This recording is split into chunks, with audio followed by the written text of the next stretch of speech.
3 days in Rome, 2 days in Paris. That's it. So how did we do it? Stay tuned because we're showing you everything. If you're planning a trip to Europe and need a Schengen visa, you've probably heard all the horror stories. Rejected applications, massive documentation requirements. Hey everyone, welcome to Wander Bliss Chronicles. Today we are going to reveal how we got the Italian Schengen visa for 6 months. Quick disclaimer before we dive in, we're not visa agents, solicitors, or legal advisors. Everything we're sharing today is based purely on our personal experience applying through the Italian consulate. This is for informational purposes only. Always check official consulate websites for the most current requirements. And if you're applying for a Switzerland Schengen visa specifically, we actually made a complete guide on that too.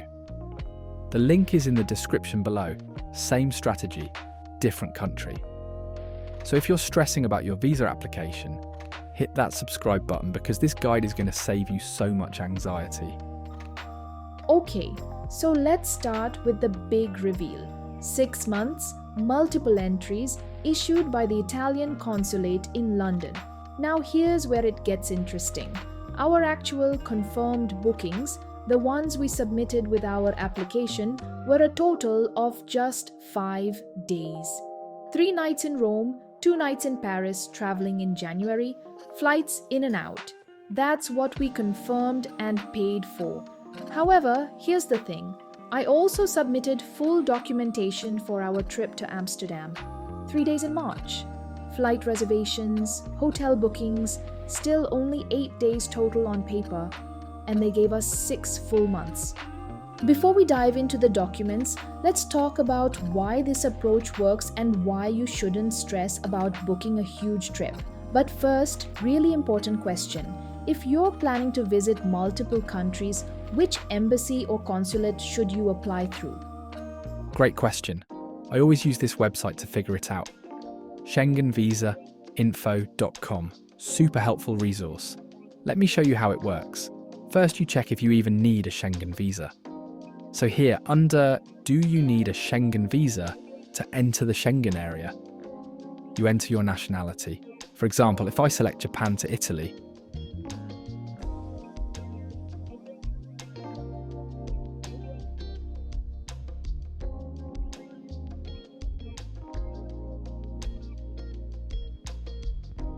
it shows they don't need a visa.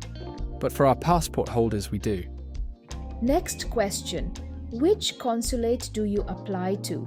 This is crucial. According to the website, the rule is apply at the consulate of your main destination, meaning where you'll spend the most days. But here's where it got tricky for us. I was spending 3 days in Italy, then 3 days in Amsterdam, completely equal. So when the stays are equal length, you apply at the consulate of your first entry point into the Schengen area. My first entry point? Italy, Rome. That's how I decided to apply through the Italian consulate. And that's exactly what we did. London Italian consulate handled our entire application. So, rule of thumb, most days equals that country's consulate. Equal days equals first entry country's consulate. Got it? Alright, let's get into the complete document checklist. These are the exact documents we submitted to the Italian consulate in London. First up, your appointment confirmation and payment receipt. You book this through the Visa Application Center. For us, it was VFS Global. You pay the visa fee online, around £30 per person, and you get a receipt. Print this out and bring it to your appointment. They need to see that you've paid. Next, 1 completed application form per person. You fill this out online through the official portal. Super important, make sure you sign it and double check that every single detail matches your other documents, dates, spellings, everything. I'll show you later how to fill in the application properly. Next, 2 recent passport-size photographs, biometric standard. We got ours done at a local photo shop for about £25 for both of us. Make sure they meet Schengen specifications. The Photoshop will usually know. Obviously, your actual passport. It needs to be valid for at least 3 months beyond your intended departure from the Schengen area, and it must have been issued within the last 10 years. You also need at least 2 blank pages for the visa sticker. You'll also need 2 complete copies of your passport. We just photocopied ours. Black and white is fine, as long as everything is clear and readable. This next one is specific to UK visa holders or residents. It's called a share code. Since we don't have a BRP anymore, we generated this before going to the appointment. The code is valid for 30 days, so don't generate it too early. Next, 3 months of bank statements for both of us. This is where they check if you can afford the trip and if you have ties to return home. They want to see regular income, a stable balance, and no sudden suspicious deposits right before you apply. The general guideline is around £50 to £70 per day of travel, but having a healthy overall balance matters more. I used online statements, but stamped ones are safer if you can get them. You'll also need proof of accommodation for every night of your trip. We used booking.com and chose hotels with free cancellation, so if anything went wrong, we weren't stuck. Next, flight reservations showing your entry and exit from the Schengen area. We booked actual flights, Rome to London and Cardiff to Amsterdam, with return through a major airline. We also included our train bookings from London to Paris and from Paris to Rome. Pro tip: if you can afford it, book flexible or changeable tickets. Mandatory: travel insurance with minimum €30,000 coverage, valid for all Schengen countries. It must cover medical expenses, emergency evacuation, and repatriation. We used Admiral and paid about £34 for both of us for 1 year of coverage. Key point: get insurance for the entire duration you're requesting. Since we were planning multiple trips, we went with a 1-year policy. Next, an official letter from your employer on company letterhead. It needs to state your position, salary, length of employment, and confirmation that you have approved leave for your travel dates. This is huge for proving you have a reason to return home. You've got a job waiting for you. And finally, your secret weapon: a 1 to 2 page cover letter explaining your trip. I have a separate video showing exactly how to write this, so check that out in the description. So that's it, 13 document types, all neatly organized in a folder. We actually had 2 separate files, one for each of us. And honestly, having everything so organized probably helped our case. The appointment was pretty quick because we had everything ready. Next up, let's talk about how to fill out the online application. First of all, I checked which visa consulate I needed, just like I showed in this video. Based on that, I had to go through VFS. Step 1. We applied online through the official Italy visa portal and booked our appointment at the Visa Application Centre. Now, booking an appointment through VFS is honestly a nightmare. First, you have to create an account. Then you need to keep checking again and again to see if any slots are available. When I'm recording this, I don't have any slots available to fully demonstrate the process. One important thing to know: you cannot book yourself and your partner in one single appointment. I tried several times and couldn't do it. You have to book 2 separate appointments, but you can use the same login for both. When we actually went to VFS, they told us that we could attend the appointment together at the same time, but you still need separate slots booked online for each person. Also, you don't need to have all your documents ready at the time of booking the online appointment. You just need a rough travel plan and to make sure you enter all your personal details accurately.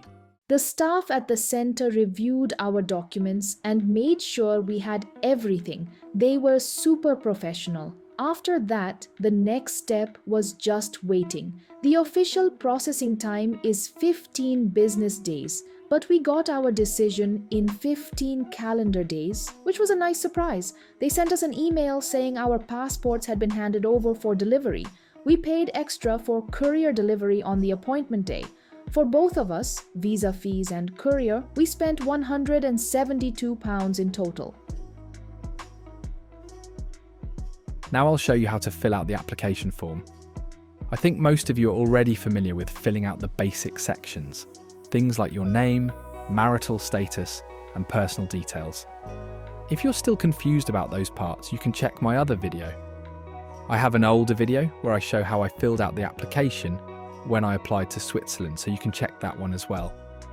In this video, I'm going to focus only on the most important sections of the application. This is my second time applying, so I have experience filling it out again, and I want to share what really matters. Now let's start with question 20. This question asks about your residence permit for the country you're currently living in, not your nationality. In our case, because we don't have a BRP anymore, we had to generate a share code. So here you need to enter your share code. And for the valid until date, you should enter the end date of your visa, not the expiry date of the share code. This part is very important. Put your share code and your visa end date correctly. Next, you'll need to enter your employer details and your current occupation. Make sure all of this information matches exactly with what's written in your employment letter. Then, question 23 asks about your purpose of travel. For me, it was tourism, because I'm visiting these countries as a tourist, so that's what I selected. There's also an additional section where you can mention your destination countries.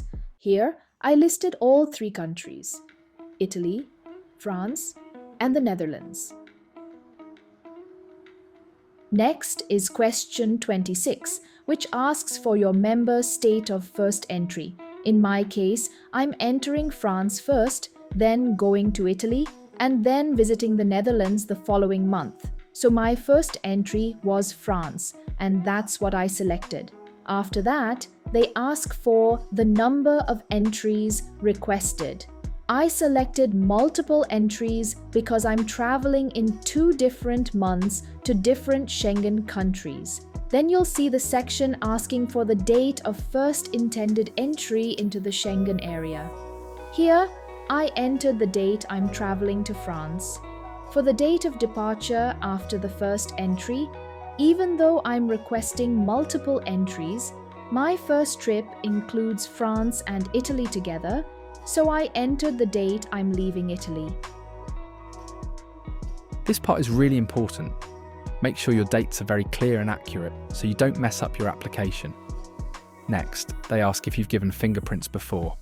If you've applied for a Schengen visa previously, you need to enter the date and the visa sticker number. You can find the visa sticker number at the top of your old Schengen visa in your passport. I had previously applied through Switzerland, so I entered those details. Then there's question 30, which is about accommodation. Here I entered the details of the 2 hotels I was staying at, including the addresses and telephone numbers in Rome and Paris. I didn't include the Netherlands here because there wasn't enough space, but I provided the full accommodation booking documents when I submitted my application. Next is the cost of travelling and living expenses. I selected that I would be paying by cash and credit card, and that I would be covering the cost myself. And that's basically how we filled out the application form for both of us. So why do we think we got 6 months with multiple entries? Let's break it down. Reason 1, strong financial profile. We both have stable jobs, good bank balances, and regular income. Reason 2, clear ties to home. We're not running away.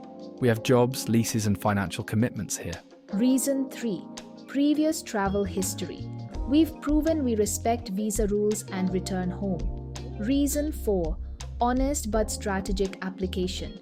We didn't lie, but we clearly expressed our desire for flexibility. Reason 5, quality documentation. Everything was clear, organized, consistent, and professional. Reason 6, good cover letter. We cannot stress this enough. Tell your story. Make them see you as a real person with genuine intentions, not just another application number. Common mistakes to avoid. Mistake number 1, inconsistent information. If your documents contradict each other, it's an instant red flag. Mistake 2, fake documents. Just don't. They can verify everything and you'll get banned. Mistake 3, poor financial proof. If your bank balance is empty, or suddenly has a huge deposit right before applying, they'll question it. Mistake 4. No cover letter or a generic one. Personalize it. Tell your story. Mistake 5. Applying too late.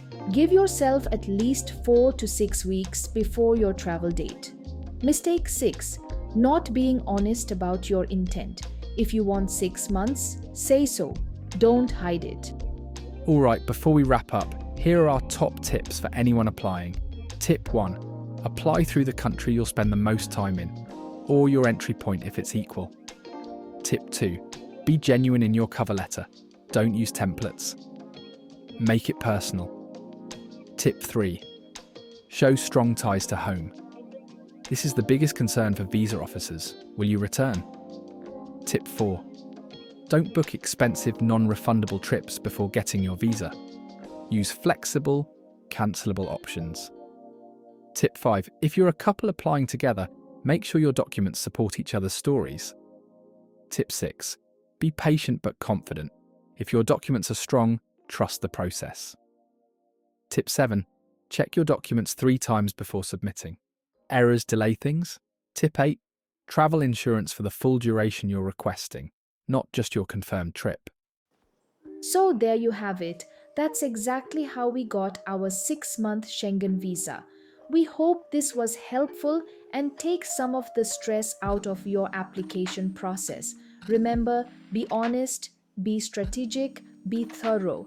If you have any questions, drop them in the comments below. We'll try to answer as many as we can. And if this video helped you, please give it a thumbs up and subscribe to our channel. We're going to be documenting our entire European adventure. Next videos, our actual Rome and Paris trip, what we packed, travel tips, budget breakdowns, and maybe even applying for more visas. Who knows? Thanks for watching, and we'll see you in the next one.